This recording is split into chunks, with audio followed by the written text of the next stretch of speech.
சித்திரை உச்சி வெயில் எடுக்கப்பட்டது. அதனால உங்களுக்கு வெயில் ரொம்ப தாக்கமா இருக்கிற மாதிரி தெரியலாம்.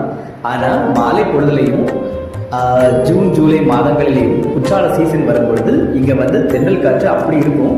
இந்த மலையிலிருந்து பனியிலிருந்து இறங்கவே மனசு வராது. அந்த அளவுக்கு இதமாகவும் சுகமாகவும் இருக்கும்.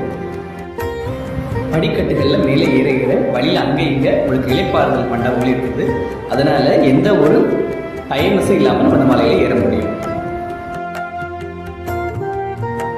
மலையில நீங்க பாதி வழி ஏறி நடந்து வந்தீங்கன்னா அங்க நீங்க வந்து இடும்பன் சன்னதியை பார்க்கலாம். அந்த இடும்பன் சன்னதியில இடும்பனை வழிபட்டுட்டு அவர் தலத்தை சுற்றி வந்துட்டு நம்ம மேலும் மலையேறி தொடரலாம்.